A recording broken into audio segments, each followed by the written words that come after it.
¿Qué tal amigos de Legis.p? Les saluda Francisco Chuquicayata. Bienvenidos a esta secuencia de entrevistas. Hoy contamos con la presencia del doctor Luis Fernando Iberico Castañeda. Él es abogado, director del estudio Caro y Asociados, y vamos a dialogar sobre un tema bastante controvertido que ha estado muy en boga en medios de comunicación y también en la opinión pública a raíz de una reciente encuesta en la que pone en evidencia que la prisión preventiva de hecho ya está dejando de ser, para los que creemos que es una medida excepcional, tan popular.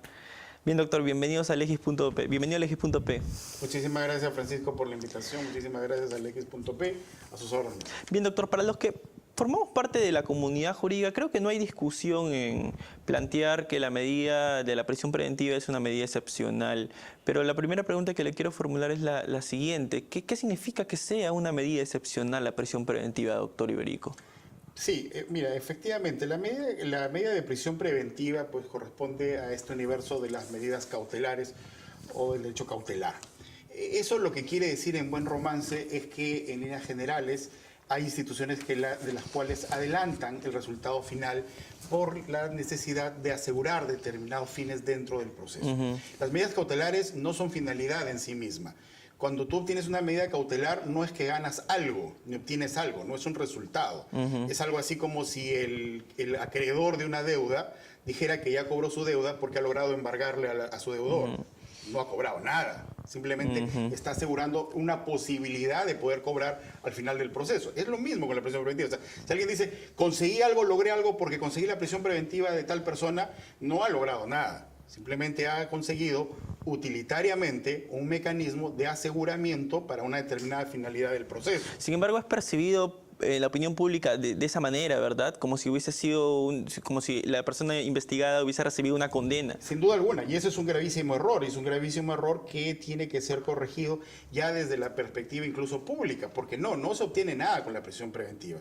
Es meramente instrumental, vuelvo a repetir, usted con la prisión preventiva puede tratar de asegurar de que en caso haya una sentencia condenatoria, la persona condenada efectivamente purgue la cárcel si es condenada a eso, que efectivamente pague una reparación civil, por ejemplo, si se tratara de embargos, por ejemplo, pero si es la prisión preventiva, por ejemplo, asegurar la actividad probatoria dentro del desarrollo del proceso o la sujeción del procesado al desarrollo del proceso. Pero nada más, usted no consigue absolutamente nada. Con ello usted no lo ha condenado. Usted no ha logrado vencerlo, sigue él teniendo una presunción de inocencia. El problema radica que este instrumento, este mecanismo cautelar instrumental, afecta o restringe un derecho fundamental, uno de los más importantes de los derechos fundamentales, que es la libertad individual. Por eso es que su uso tiene que ser restringido, restrictivo, no puede ser general. Más sobre todo, reitero, con el tema de la prisión preventiva, porque no solo es que afecta un derecho fundamental, sino que adicionalmente no tiene un mecanismo que ampare el error judicial automáticamente. Las demás medidas cautelares, por ejemplo, no en materia procesal penal, en materia procesal civil, sí tienen un elemento que es la contracautela. Quien requiere una medida cautelar, el juez no va a hacer un análisis muy profundo y de fondo, porque trabaja con apariencias, ¿correcto? Y toma una decisión cautelar.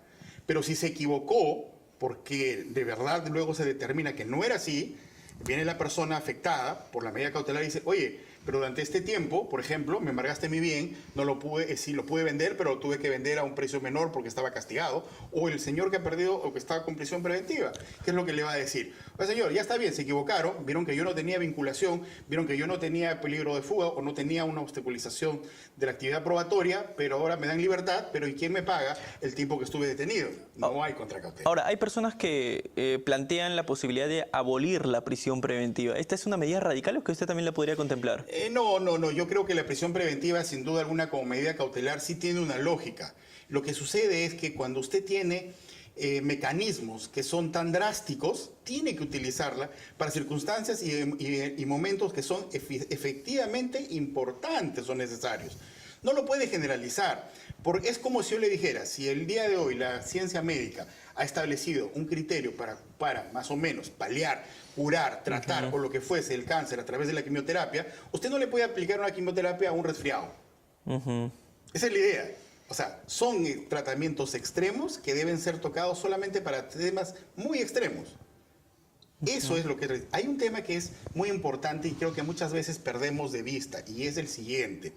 Hay un principio en el derecho, que es un principio constitucional además. Toda medida, o sea, toda norma, perdón, no medida, toda norma que restringe derechos fundamentales tiene que ser interpretada de manera restrictiva. Es decir, lo que dice la norma es y nada más. Y tratar, y si hay una duda, aplicar lo menos posible.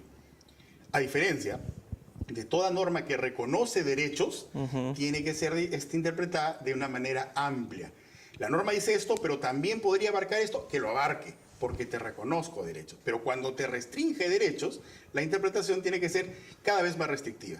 Pero lo que a veces vemos en el quehacer jurídico es que algunos operadores del derecho tratan de la norma interpretarla de manera extensiva para aplicarla a supuestos en los cuales no cabía. ¿Se ha vuelto una regla la prisión preventiva, doctor? Sí, lamentablemente, ¿no? Lamentablemente ya casi ha generado una expectativa, ¿no? O sea, cada vez que hay un hecho eso sí, de connotación delictiva trascendente, o sea, ya se espera que pida. La prisión preventiva, claro, más, sí. O sea, se ve mal si el fiscal no lo pide. Y se ve mal si el juez no lo otorga, ¿no? Entonces, ya eso es una disfunción. Eso es una disfunción ya de la operatividad de la medida cautelar. Pero no es correcto.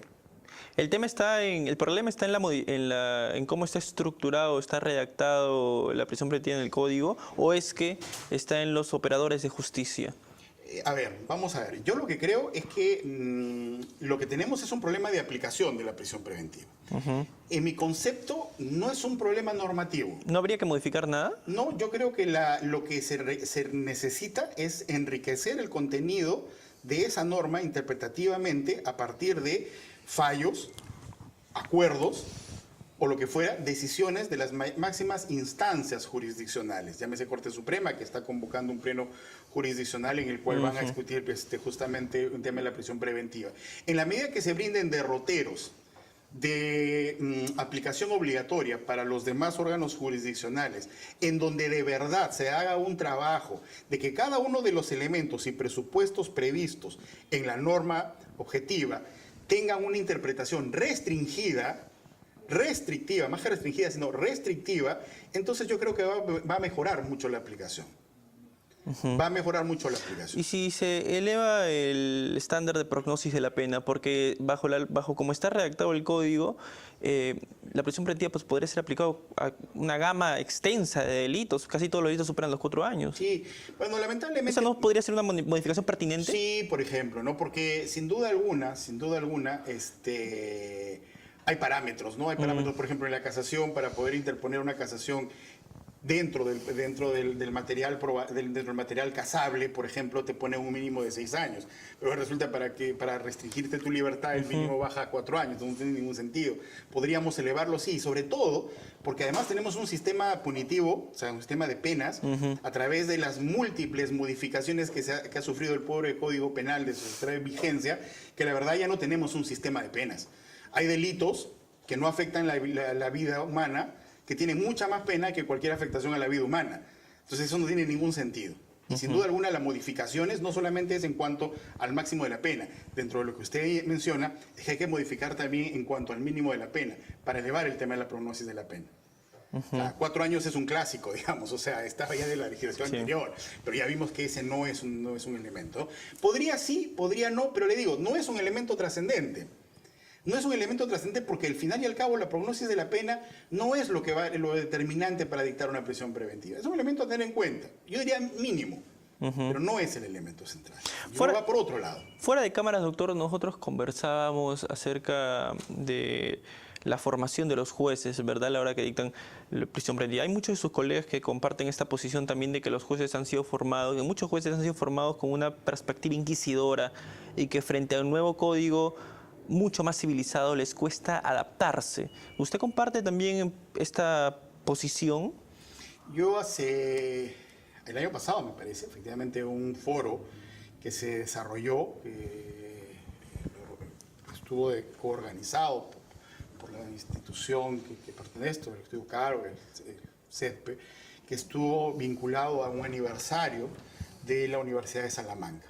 En ese evento, yo tuve la desdicha, lo subrayo, de escuchar a algún ponente que era un magistrado decir que frente a la corrupción el Código Procesal Penal tenía que flexibilizarse. y que había que hacer una aplicación flexibilizante del código para poder mejorar la lucha contra la corrupción. Y ahí yo verifico dos errores. Dos errores que, bueno, son errores para mí, puede que para la persona que lo dijo sean aciertos. Eso está dentro ya de la posición que uno pueda adoptar y la tolerancia frente a las ideas. Pero fíjese usted, si estamos en un distrito judicial como Lima, en donde no tenemos la plena vigencia del nuevo Código Procesal Penal, sí, ¿correcto? Es decir, en buena cuenta, no conocemos todavía su plenitud, la aplicación del nuevo Código Procesal Penal. Y sin tener esta plenitud de conocimiento de aplicativo del nuevo Código Procesal Penal, porque de nuevo no tiene mucho, es que encima de eso, ahora lo queremos flexibilizar. Es decir, ni siquiera hemos podido ahondar, ni siquiera hemos podido cambiar los paradigmas de modificarnos de un sistema inquisitivo, mixto, como quieran llamarle, del Código del 41, a un sistema de corte acusatorio, que es el Código Procesal del 2004. Entonces, sin embargo, pese a que ni siquiera hemos podido llegar a plasmar ese cambio ideológico que implicaba el Código, ahora encima lo queremos flexibilizar. Es decir, creo que es un contrasentido, en primer lugar. Y en segundo lugar, es que creo que hay un tema que es bien claro. Si hay alguien que no lucha contra la delincuencia es el Poder Judicial. La Constitución es bien clara, los jueces administran justicia. Administrar justicia, si uno lo quiere entender más allá de cualquier aforisma romano de darle a quien lo que le corresponde, es en buena cuenta hacer efectivo el Código Penal. Pues el Código Penal te dice que quien mata a otro debe estar preso, pues eso es hacer justicia, meter a cárcel a quien ha matado a otro. Pero eso implica que el juez, uno de sus elementos esenciales y primordiales es la imparcialidad. Y la imparcialidad es estar en una posición equidistante a dos partes. Por lo tanto, no puede luchar contra la delincuencia. Nuestro sistema constitucional prevé quién lucha contra la delincuencia. Y la lucha contra la delincuencia la tiene el Ministerio Público. Y ahí, si el Estado quiere luchar más adecuadamente contra la delincuencia, lo que tiene que hacer es dotar de mayores recursos al Ministerio Público y a su brazo, que es la policía, en tanto lo requiera, para luchar contra la delincuencia. El Poder Judicial no lucha. Porque si lucha, ya rompe con el principio de imparcialidad. Él administra justicia. Entonces, ahí lo que usted dice, hay un problema ya de percepción, un problema de ideología. Un tema adicional dentro de esa misma línea de ideas que conversábamos. Mi parecer es, yo creo que cuando el sistema procesal se modificó y adoptamos el sistema que ahora tenemos, lo conversábamos fuera de cámara, se decidió optar por entregarle la investigación, ¿no? La etapa de investigación al Ministerio Público, para que ellos dirijan. Y es más, lo nombran director de la investigación, ¿correcto? Eso en otros sistemas no es ni siquiera pensable, porque entienden que la investigación, como uno de los elementos centrales del proceso penal, porque es la recolección de los elementos de convicción que van a determinar si tengo una causa que va a ser judicializable o no, no puede estar en manos de una de las partes del proceso y de un ente que es manifiestamente parcializado, como es el Ministerio Público. Y cuando digo manifiestamente parcializado, no es en sentido negativo, es que es parte de su función, esa es su función. Entonces, en esa línea de ideas, claro, no le otorgan al Ministerio Público esa capacidad de investigación, pero nuestro sistema decidió sí adoptar ese modelo, ¿ya? Entonces, al momento de adoptar, se tomó la precaución, estructura de modelo, de por lo menos, al haber generado un desequilibrio entre investigado y investigador, fiscal dirige, investigado simplemente se somete a la investigación, ya generas un desequilibrio. Ese desequilibrio trataba de ser recuperado otra vez el equilibrio a través de la incorporación de otro sujeto del proceso, que era el juez de garantía o juez de investigación preparatoria. Pues es que el juez de investigación preparatoria no es en su función central la de un juez imparcial. El juez imparcial es el de juzgamiento. Este juez lo que va a cautelar es que en su labor, en esta arma tan poderosa que le hemos dado al fiscal para que dirija una investigación, no genere arbitrariedades en su ejercicio. ¿Correcto? Y él tiene que cautelar esto. Un juez de garantías. Exactamente. Lamentablemente, hasta tratamos de evitar, vemos en el día a día, que se llamen jueces de garantías. Ahora, se han borrado el nombre. Vamos a hacer un paréntesis porque muchos de nuestros seguidores no solo son estudiantes de Derecho o abogados, también son ciudadanos de a pie. Bueno, la pregunta que le quiero plantear es la siguiente. ¿Qué es un juez de garantías? Es una persona que cautela que en el ejercicio funcional del fiscal, que el fiscal va a investigar, va a perseguir el delito, no genere arbitrariedades contra las personas que está investigando. O sea, que no vulnere sus derechos fundamentales. Tiene que garantizar los derechos fundamentales, Tiene que ¿verdad? garantizar. Esa es la premisa con la que trabaja. Por eso es que las medidas cautelares, la administración de las medidas cautelares se la da al juez. Él tiene que evaluar, pero de cara a notar que lo que te está pidiendo el fiscal no es arbitrario. Ese es el norte. No está en ese momento el juez haciendo justicia. El que hace justicia es el juez de juzgamiento. Después. Usted me ha comentado hace un momento de que la Fiscalía en su función acusadora puede excederse de sus requerimientos, pero depende del juez dictarlas o no, ¿verdad? Porque en principio es un juez de garantía, como me lo ha comentado hace un momento. Ahora, bajo esa lógica, en ese mismo sentido, ¿no tendría lugar penalizar a fiscales que hagan requerimientos excesivos o que no estén debidamente fundamentados? Fíjese usted, ese es un tema, mi parecer, en principio lo contesto, no creo que la solución sea un tema punitivo. ¿Bastaría con quejarlo administrativamente? Mire usted, yo creo que viene de la siguiente manera. Es verdad que lo que hace el Ministerio Público, como ya hace muchísimos años señalaba el Tribunal Constitucional, es un ente requiriente, requiere, pide, ¿no? Quien se lo tiene que otorgar y evaluar evidentemente ese pedido es el juez. Sin embargo, no debemos perder de vista que tampoco es tan abierto como esto. ¿Ah? ¿Por qué? Porque el fiscal tiene un contrapeso interno. ¿Y cuál es ese contrapeso interno? Que el fiscal nunca deja de ser funcionario público. Es un no funcionario público, es una autoridad investida constitucionalmente. Claro. Y por lo tanto, dice el Tribunal Constitucional, está sometido al principio de proscripción de la arbitrariedad. O sea, él tiene un mandato. Él no es como cualquier parte que puede pedir lo que sea. Finalmente será el juez quien evalúe. No, es que no puede pedir lo que sea. No puede pedir lo que sea porque está sujeto su ejercicio funcional a un principio es que no puede ser arbitrario. ¿Por qué? Porque eres funcionario público. ¿De acuerdo? Entonces, no es que tan libremente él pueda pedir lo que quiera. Ya tiene un cortapisa que es el principio de proscripción de la arbitrariedad. Pero bien, finalmente él no decide, él lo pide. Pero la prisión preventiva se ha vuelto una regla, usted me lo acaba de decir hace un momento. Sí, bueno, efectivamente ya piensan que entonces hay requerimientos que no se sustentan en sí mismos. Sin duda alguna. Entonces, frente a ese escenario, ¿sería como pertinente? Que los hay que los que sí se sustentan. O sea, sí, claro, evidentemente existe también ese escenario. Frente al exacto. fiscal ¿Qué se hace? No fundamentó. ¿Penalizar quizás no haría de que los requerimientos que plantea el fiscal sean muchísimo más rigurosos? A ver. Porque eso, de hecho, es uno de los planteamientos que propone la congresista Luciana León en este proyecto de ley que está preparando, ¿no? Mire, yo penalizar a jueces y fiscales. Respeto en la información que usted me dice, respeto a la señora congresista, me parece muy bien el proyecto que esté formulando, lo leeremos en su oportunidad, no he tenido oportunidad de tener acceso al mismo, pero lo que yo sí le digo es lo siguiente, sí, nótese usted, si tiene usted un fiscal que lo que ha hecho es un indebido requerimiento de prisión preventiva, ¿qué es lo que en el fondo acaba de cometer? Lo que acaba de hacer es que no ha ejecutado adecuadamente su función. ¿Correcto? Entonces, si no ha ejecutado adecuadamente su función, con riesgo, ojo, porque fíjese que si un fiscal se lanza por un pedido de prisión preventiva y no le resulta, y le ha rechazado ese pedido de prisión preventiva, ya usted se dará cuenta que el efecto boomerang que tiene sobre el seguimiento de su caso es inmediato. Es decir, ha debilitado su posición.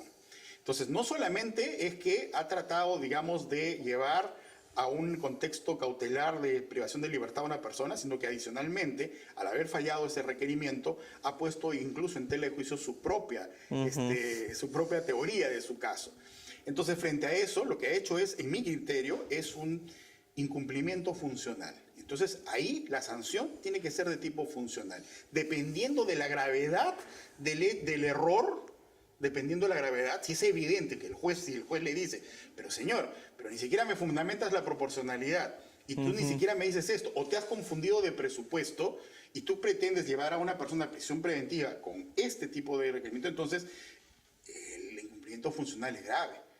Entonces ahí usted puede trabajar desde sanciones internas, que deben ser no espíritu de cuerpo, sanciones reales, porque lo que está en tela de juicio es la bondad del Ministerio Público, hasta simplemente cambiarlo del caso. Porque ya está dando una manifestación en un caso tan grave, que es una prisión preventiva, que no funciona para el caso. ¿Y qué sucede cuando el fiscal, frente a un caso mediático, requiere desproporcionadamente una prisión preventiva, pero sin embargo cuenta con el respaldo masivo y con gran popularidad y el respaldo masivo de la opinión pública? Frente a eso, esa opinión pública le faculta de legitimidad social para que no sea quejado, que no sea suspendido, que no se tomen medidas administrativas contra él? Bajo ninguna opción. Eso no funciona en un Estado de Derecho. O sea, la justicia, la restricción de derechos o no es un tema de democracia, ni de votos, ni de encuestas. Es la ley. Y para eso está el juez de garantía. Fíjese que, nótese que yo le he dicho lo que podría ser, ¿sí?, contra un fiscal que hace un requerimiento, vuelvo a decir, marcadamente arbitrario. No es una sanción finalmente a un tema donde hay una discusión acerca de una interpretación normativa, por ejemplo, o de un tema de valoración de los medios de convicción. Esa es otra cosa. Podemos discrepar, pero eso no implica que sea arbitrario, ¿correcto? Entonces, funcionalmente. Pero el gran responsable, si es que se dicta una medida de prisión preventiva que no tiene justificación, que no tiene sustento, o que es, por ejemplo, revocada claramente por la instancia superior, o vía casación también eliminados sus efectos, o el Tribunal Constitucional finalmente de una acción de amparo hace algún reparo sobre ese tema, la responsabilidad sí es mayúscula. Para empezar, ese juez lo que ha perdido es absoluta posibilidad de seguir conociendo ese caso. Porque es un juez que ya adelantó opinión. Recuerde que él hace por lo menos una valoración a nivel de apariencia del derecho. Ese juez no puede seguir. Póngase usted a pensar, si usted está frente a un juez que ya le dictó prisión preventiva y que ha hablado de fundados elementos, graves elementos de convicción, a título de que usted le plantea, por ejemplo, más adelante una excepción de improcedencia de acción, o a título de que usted le plantea un control de acusación, si es un juez que ya se pronunció sobre el objeto del proceso. ¿Se debe discutir tipicidad en la audiencia de prisión preventiva, doctor? Tema muy interesante. Entonces, fíjese, para cerrar... Habla usted de graves y fundados elementos de convicción, por eso le hago la pregunta. Entramos al tema. Yo creo que para cerrar la respuesta anterior, sí, lo que sí tenemos que tener en consideración, vuelvo a repetir, es que ambos son funcionarios públicos, están sometidos a la protección del principio, la protección de la arbitrariedad. Creo que las sanciones en casos, digo, extremos, no cualquier caso, vuelvo, no es un tema de interpretación, en casos extremos de arbitrariedad en el pedido o de arbitrariedad en la concesión, sí debe tener un efecto, pero un efecto funcional, que básicamente debe revelarse en el caso de que el juez haya conseguido la prisión preventiva sin ningún fundamento o con fundamentos vagos e imprecisos, sí tiene que apartarse inmediatamente del caso. Eso sí está clarísimo, por haberse pronunciado sobre el objeto del proceso, ¿no? Eso es mi percepción. No creo que la opción sea un tema punitivo. Por ahí no creo que haga. Antes de pasar a si se debe discutir o no tipicidad en audiencia de prisión preventiva, se ha estado hablando mucho de que hay una suerte de campaña mediática, una suerte de campaña dentro de funcionarios públicos que han comenzado a opinar mucho sobre la prisión preventiva al llamarle al calificarla, valorarla como una medida de coerción excepcional, ¿verdad? Se pronunció el presidente Vizcarra, se pronunció Ernesto Blume, el presidente del Tribunal Constitucional, pero este es un tema que se discutía mucho en la comunidad jurídica desde hace bastante tiempo. De hecho, recién ha salido, digamos, se ha puesto en la palestra por los casos mediáticos que se están llevando, ¿verdad? Y usted lo menciona, de hecho, en uno de sus últimos videocolumnas en Caro y Asociados. Usted dice que este es un tema, la prisión preventiva es un tema que se viene discutiendo desde hace mucho dentro de la comunidad jurídica. Sí, sin duda. O sea, si usted se hace un análisis de todas las decisiones jurisdiccionales a nivel de casación, por no citar otras de menor rango, o los pronunciamientos del Tribunal Constitucional, entonces uno se pone a preguntar, oye, pero poco más y desde que entró en vigencia el nuevo Código Procesal Penal se está discutiendo sobre prisión preventiva, con interpretaciones que vienen desde las máximas instancias judiciales, la casación Moquegua, la casación Arequipa, la casación Loreto, es decir, una serie de fallos, el fallo del Tribunal Constitucional respecto a la variación del caso Humala Heredia, por ejemplo, ¿no? ¿Eso qué nos delata? Eso nos delata que no es un problema de ahora, es un problema que ya viene desde antes. O sea, los problemas de aplicación ya están de antes. Y eso es porque hay como usted menciona, pues, este criterio de cada vez tratar de aplicar más ampliamente esta institución. ¿Por qué? Porque te da réditos públicos, pues, ¿no? O sea, de una u otra manera pareciera como que ya tú generaste la efectividad. Eres efectivo. La institución está funcionando porque hay prisión preventiva, como cuando vuelvo a repetir, con la medida cautelar no ganas nada. Entonces, sí, para contestar su pregunta, es cierto, no es un problema de ahora, es un problema de antes. Esto no quiere decir que las últimas decisiones, quiero ser muy enfático, que las últimas decisiones judiciales o los últimos requerimientos estén incorrectos. Eso se analizará en la sede judicial. Lo que sí podemos verificar es que hay una demasiada utilización de la prisión preventiva. Ahora, no sé si eso se dé en un correlato de los otros delitos. A mí me gustaría tener, por ejemplo, una estadística, no la tengo, debo confesar, una estadística de cuántas prisiones preventivas se pide respecto a delitos contra la vida y el cuerpo de la salud, que en mi concepto son los más graves, porque estamos hablando del supuesto esencial de la existencia de una sociedad, en la vida del ser humano. Entonces, yo debo imaginarme que en esos delitos muy graves, el Ministerio Público debe utilizar mucho mayor énfasis el pedido de prisión preventiva que en estos delitos que son públicos. Debo imaginar.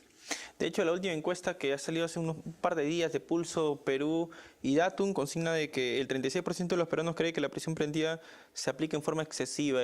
El año pasado, a finales del año pasado, en diciembre del año pasado, Ipsos sacó también una data en la que consignaba que el 23% de los peruanos consideraba que se aplicaba la prisión preventiva de manera excesiva. Eso quiere decir que el porcentaje ha aumentado.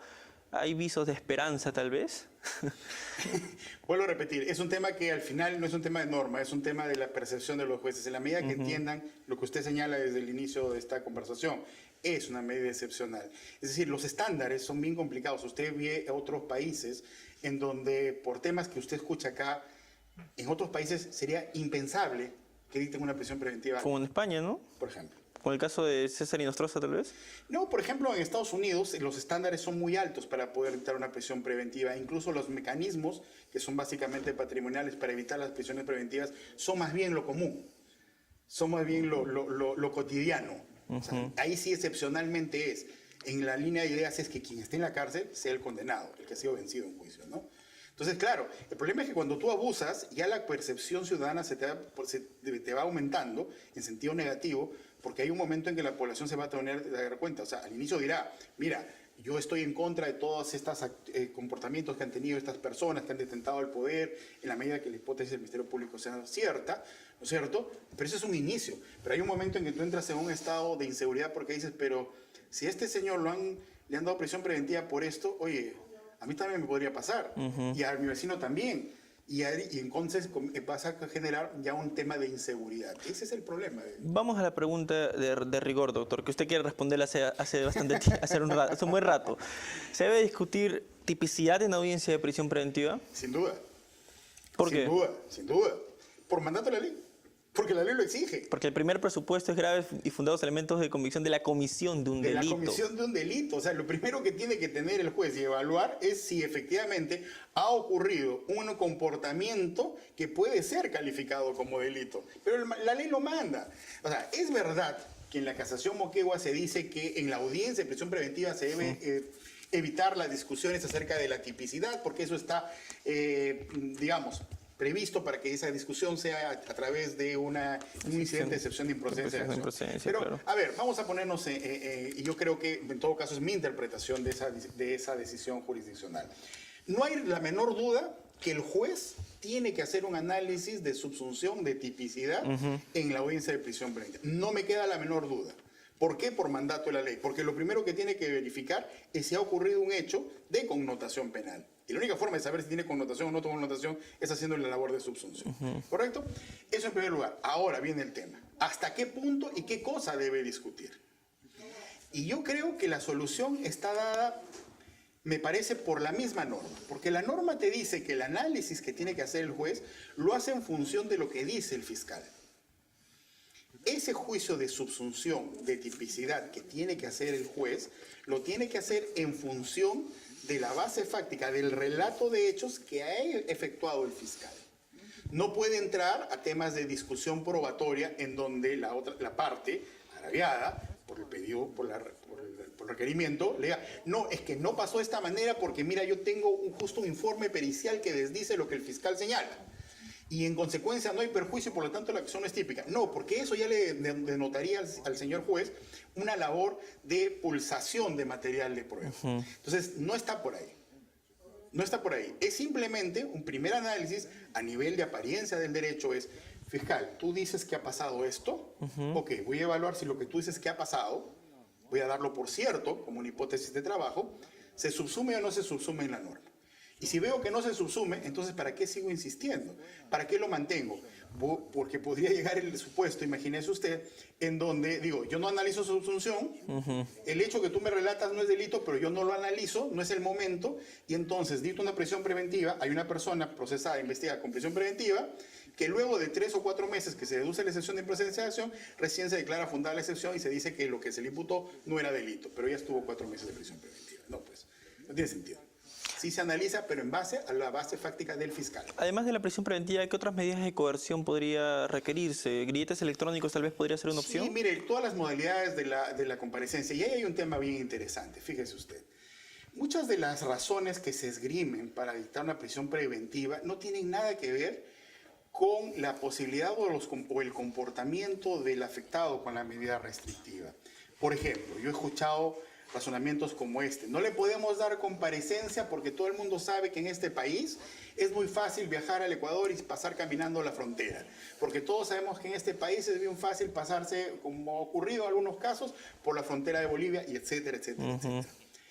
Y entonces, y si le damos el tema... Es un prejuicio, ¿no? Es un prejuicio, pero es un prejuicio que adicionalmente eso es responsabilidad del Estado. Exacto, O sí, sea, claro que que sí. las fronteras sean fáciles de cruzar no es un problema de la persona que está imputada por un delito. Ese es un problema del Estado que no sabe cuidar sus fronteras. Es un tema distinto. O lo otro, no, es que no le podemos dar, por ejemplo, arresto domiciliario porque no cuento con el personal policial suficiente para vigilar que efectivamente lo cumpla. Eso no es una razón. O sea, eso quiere decir que mejor te afecto tu libertad individual porque la verdad no tengo presupuesto para contratar más policías. Ilógico. Incluso no puede justificarse una prisión preventiva en función de ineficacias del Estado. Esas no son razones. Las ineficacias del Estado, contra quien tiene que tener las consecuencias, es contra los gobernantes, no contra quien se le requiere una prisión preventiva. No tiene ninguna lógica, por ejemplo, ahí en ese tema. Sí, cualquiera de las medidas, ¿no? Pero ¿sabe qué es lo importante ahí? Porque vuelvo a repetir, no es que en general todos los pedidos de prisión preventiva estén mal planteados o que las resoluciones estén mal hechas, al contrario. Muchas que sí cumplen los parámetros constitucionales, sin duda alguna. ¿Sabe qué es lo que pasa? Es que lo que se necesita es un tema que puso mucho énfasis el Tribunal Constitucional en esta sentencia recaída en el habeas corpus referido a la variación de medida del expresidente de la República Ollanta y Nadine Heredia y la señora Nadine Heredia. Y es que, como se trata de la restricción de un derecho fundamental como la libertad, el juez está obligado, y obviamente el fiscal, sin duda, pero el juez con mayor razón porque es el que finalmente decide, el juez está obligado a justificar su decisión.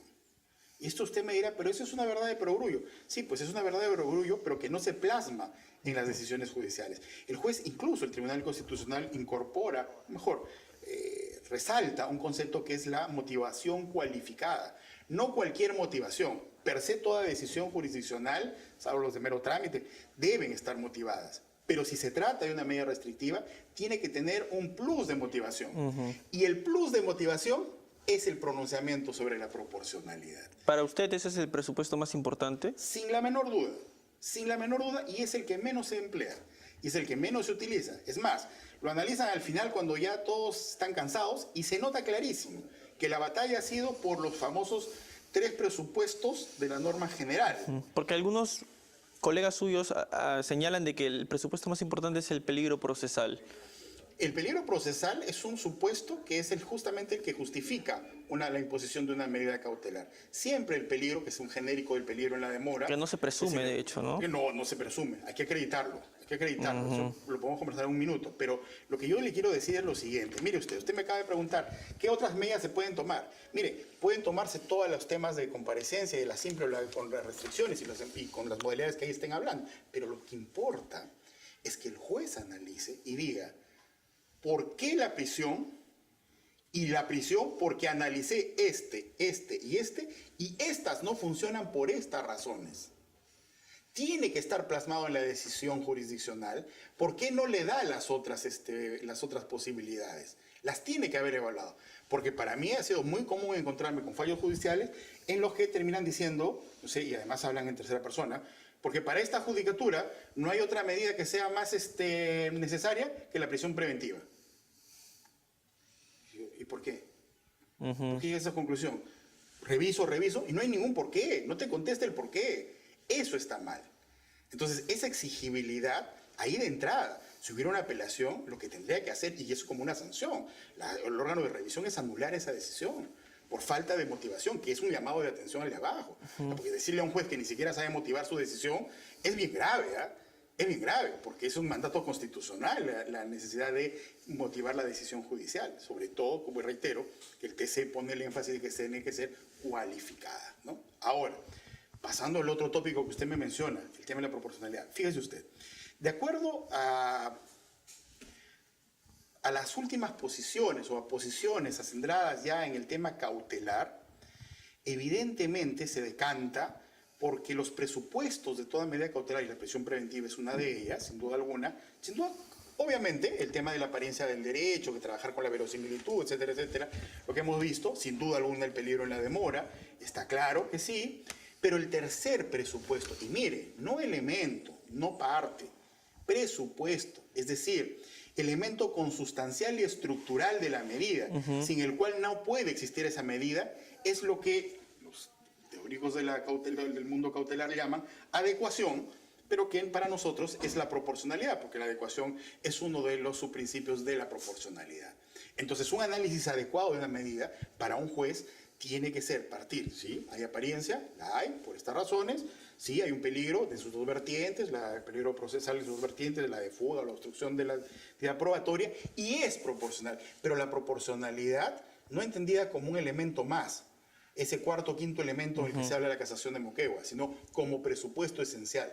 Ese hecho de tratar de incluir, por ejemplo, interpretativamente que la proporcionalidad es presupuesto de la medida de la prisión preventiva, yo le aseguro que va a obligar que ahora los fiscales, cuando requieran, le pongan por lo menos la misma cantidad de tinta a su requerimiento que el que utilizan para el tema de la apariencia y para el tema del peligro. Y el juez va a hacer lo mismo. Y no va a ser simplemente un parrafito o 5 líneas para decirte que queda claro que es la más adecuada, que es la más necesaria y que vale la pena el sacrificio del bien jurídico. Bien, doctor, ahora con los plazos, se está proponiendo que los plazos se modifiquen, ¿no? Que no sean 9 meses, que sean 6 meses. En casos de presunta criminalidad organizada, que se varíe al plazo que no dure más de 18 meses. ¿Tiene alguna incidencia? ¿Cuán efectivo podría ser esto para reducir el abuso de la prisión preventiva? Fíjese usted, cuando uno trata de diferenciar una decisión final de una medida cautelar, en líneas generales siempre uno va a encontrar una diferencia no solamente cualitativa, sino marcadamente cuantitativa, ¿no? Por ejemplo, póngase a pensar en un tema civil. Una cosa es que yo remate su inmueble para cobrarme una deuda, que es la decisión final, a que yo le embargue el inmueble. Entonces usted dirá, bueno, pero al fin y al cabo las dos formas afectan al propietario del inmueble. Sí, sin duda, pero hay una diferencia cualitativa y cuantitativa mayúscula. En la final, has perdido el inmueble. Claro. ¿Correcto? En la cautelar, lo único que has perdido es que, ¿qué cosa? Tratar de negociar mejor tu inmueble, porque el bien embargado lo puedes vender. Lo que pasa es que vas a castigar el precio, porque quien te compra un bien inmueble que está embargado, lo va a comprar con reservas. Y te va a decir, te lo compro, pero a la mitad. Pero ese te da cuenta lo único que usted pierde. ¿Correcto? Ahora bien, vamos a la prisión preventiva. ¿Qué pierde usted cuando lo condenan? Su libertad. ¿Qué pierde usted cuando le dan prisión preventiva? Su libertad. ¿Dónde está la libertad? ¿Y dónde está la diferencia?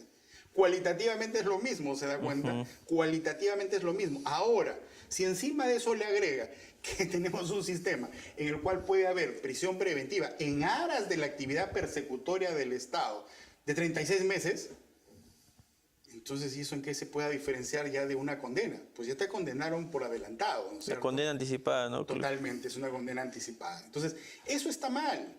Eso está mal, porque sin duda alguna, cuando usted dice, yo necesito, dice el fiscal, para efectos de investigación, que el señor esté privado de su libertad, porque, por ejemplo, digamos un tema de los más evidentes, porque me obstruye mi actividad investigativa, por ejemplo, o porque se puede fugar marcadamente, ya lo hizo en anteriores oportunidades y todo lo demás, entonces uno se pone a preguntar, ¿cuánto tiempo te obstruye?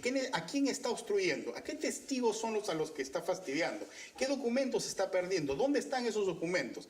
Bueno, están en su casa, están en sus oficinas. Muy bien, incáutalos, ¿no? Allana, incauta con fines probatorios. Protege a los testigos. ¿Cuánto tiempo te va a demandar proteger a los testigos? No me digas que hasta que termine mi investigación. No, dame las razones por las que él te obstruye.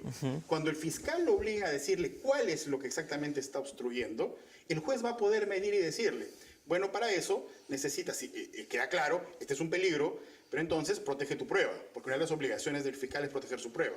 Pero pues, si para proteger tu prueba y sacarle la declaración, que es la que tú vas a necesitar necesitas tanto tiempo, entonces ¿para qué te voy a dar 36 meses? ¿Qué lógica tiene? Sí, pues. Entonces, sin duda alguna, es un tema, nuevamente, es un tema de proporcionalidad ahí. El juez se encargará de dirimir en su debido momento. Porque sabrá cuáles son las verdaderas razones que lo está llevando a privar de su libertad a esa persona. ¿Por qué lo está privando de su libertad? ¿No sirve de nada reducir los plazos? ¿Plantear la reducción de los plazos? Fíjese usted, segunda tingencia al tema. Si normalmente, en estos casos emblemáticos, el pedido de prisión preventiva 36 meses. va acompañado de otros dos ingredientes para hacer el cóctel, que es prisión preventiva, de cajón organización criminal y de añadido como cereza lavado de activos. Sí. Eso ya es una fórmula. Y a veces no tienen ni razón de ser ni lo uno ni lo otro. Pero normalmente, o en algunos supuestos, se hace efectivamente para ganar un plazo de investigación. Entonces la gran pregunta del tema ¿es razonable el plazo? O sea, no me digas que porque son delitos graves. Pues es que como son graves, pero si tú lo acabas de crear. O sea, acabas de imputar ese hecho simplemente para decir que son delitos graves. Pero esa no es la razón. Son delitos graves y ¿qué necesitas para investigar? ¿Cuál es tu plan de investigación? Dime cuál es tu plan de investigación. Para poder medir. Que es de una u otra manera lo que el juez acertadamente hizo el análisis. No digo que comparto o no comparte el tema de fondo, pero en la última decisión, en el caso de la exalcaldesa, él hace un análisis al tema de la temporalidad de la prisión. Y lo que le dice es, oye, ya has tenido tanto tiempo de investigar, ¿correcto? Entonces debo presumir, es más, si tú adicionalmente sales a la prensa diciendo que tienes ya el caso casi acabado, entonces, ¿para qué le vas a privar de su libertad? ¿Para qué le vas a dar 36 meses de prisión preventiva? ¿No? Le dieron 18, la mitad. La mitad, y eso que sigue siendo excesivo, porque por el tiempo ya transcurrido, y sobre todo para un caso que se dice ya está casi acabado. Entonces, sin duda, pero no creo que ese sea el objeto, ese es el tema de reducción, ¿no? Pregunta final, doctor. Usted ha hablado de la figura de organización criminal. ¿Hay una mala práctica de los fiscales en incluir la organización criminal en sus requerimientos, en sus imputaciones? Dependiendo de cada caso concreto, ¿no? Porque evidentemente puede haber supuestos en los cuales sí efectivamente esté frente a una organización criminal. Lo que yo creo es que ¿sabe qué es lo que pasa? Lo que sucede es que se debe evitar y erradicar de por sí el hecho de utilizar la figura de la criminalidad organizada solamente para ganar plazo de investigación o mecanismos de investigación que te brinden mayor efectividad. No necesariamente legalidad, pero sí efectividad. Entonces, primero, y lo segundo, tiene que haber una exigencia, así como la verificación del cumplimiento de los presupuestos de la prisión preventiva, tiene que haber una exigencia muy clara del cumplimiento de los requisitos que configuran una organización criminal. Mire usted, la pluralidad de sujetos y en los cuales, por ejemplo, puede haber convergencia de voluntades para cometer un delito, no genera organización criminal. Eso no es una organización criminal. La organización criminal automáticamente tiene que identificar para una persona estructura, jerarquía, plan, diseño. O sea, no es que, mira, ellos 3 veces cometieron el mismo delito. Sí, porque a los 3 les interesaba ese delito. Pero te apuesto que al día siguiente uno de ellos cometió otro delito con otro. Y el otro cometió otro delito con otro. Y ahora no me vas a decir que todos son la misma organización criminal. O sea, a veces confluyen voluntades para cometer un determinado delito y lo pueden hacer de manera plural. Pero eso no genera que eso haya sido una decisión estructurada, jerárquica, correspondiente a un plan criminal determinado. Cuando abusas de la figura y le tratas de enmarcar a cualquier cosa dentro de la organización criminal, entonces ya pierde eficacia la lucha contra la organización criminal. ¿Como el chofer o la secretaria de PPK? Por ejemplo, meterte a un chofer que puede estar cumpliendo datos. No hablo del caso concreto, no lo conozco en estricto sentido el caso concreto, pero si efectivamente, o sea, si, ojo, también puede haber personas, también pueden haber personas que hayan colaborado con la organización, si es que lo hubiera, o personas que no colaborando con la organización, por ejemplo, contratan los servicios de la organización. Póngase usted a pensar en una organización criminal que se dedica al sicariato. Y es una organización criminal de verdad, ya está. Póngale usted el apodo que usted quiera. Y hay una persona que quiere pues, matar a otra, pero no lo quiere hacer directamente y quiere contratar a los especialistas. ¿Correcto? Y va y lo contrata. Y se reúnen, toman café un día, toman café otro día, coordinan, se reúnen 2 veces más para hacer el pago del adelanto, luego contra la entrega de alguna prueba el resto del dinero. Y entonces resulta que al día siguiente aparece, o sea, se cae la organización criminal y aparece un cuadro, ¿no es cierto?, en donde dice el organigrama de la organización criminal y este señor que contrató los servicios de ellos aparece dentro del organigrama.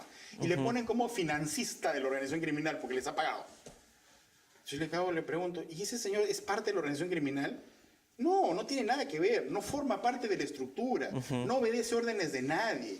Él lo que ha hecho es contratar los servicios, que su actitud es absolutamente deplorable, deleznable y delictiva, sin duda. Y será juzgado, pero por lo que a él le corresponda, pero no lo incorpores. O simplemente ayudas externas o circunstanciales, casuales, que también lo pongas dentro de un bloque de... No tiene sentido, debilitas la institución. A mí lo que me da tristeza es que el uso arbitrario de instituciones tan poderosas y que buscan proteger bienes jurídicos de tan alto nivel como el tema de hoy día delito de organización criminal, delito de lavado de activos, sea tan utilizado para temas tan periféricos y tan pedestres, ¿no? O sea, que no tiene sentido. Con la única intención, vuelvo a repetir, de meter en el saco algo que no tiene sentido porque no comparte esa naturaleza, ¿no? Bien, doctor Luis Iberico, ha sido muy amable por la entrevista que nos acaba de brindar a Legis.p. Esperamos tenerlo en una otra ocasión para hablar de tantísimos temas controvertidos que el día de hoy están muy en boga en medios de comunicación y también en la opinión pública, doctor. Francisco, a tus órdenes y para lo que estimen conveniente. Muchísimas gracias. Bien, amigos de Legis.p, acabamos la entrevista. En esta edición de entrevistas, prisión preventiva se debe modificar la regulación de la prisión preventiva. Francisco Chuquicayata se despide de usted y vamos a estar en otras secuencias también con temas como estos. De hecho, las próximas semanas vamos a tener otros invitados también hablando de la prisión preventiva. Hemos estado con el doctor Luis Iberico Castañeda, él es abogado director de Caro y Asociados. Me despido de ustedes, permiso.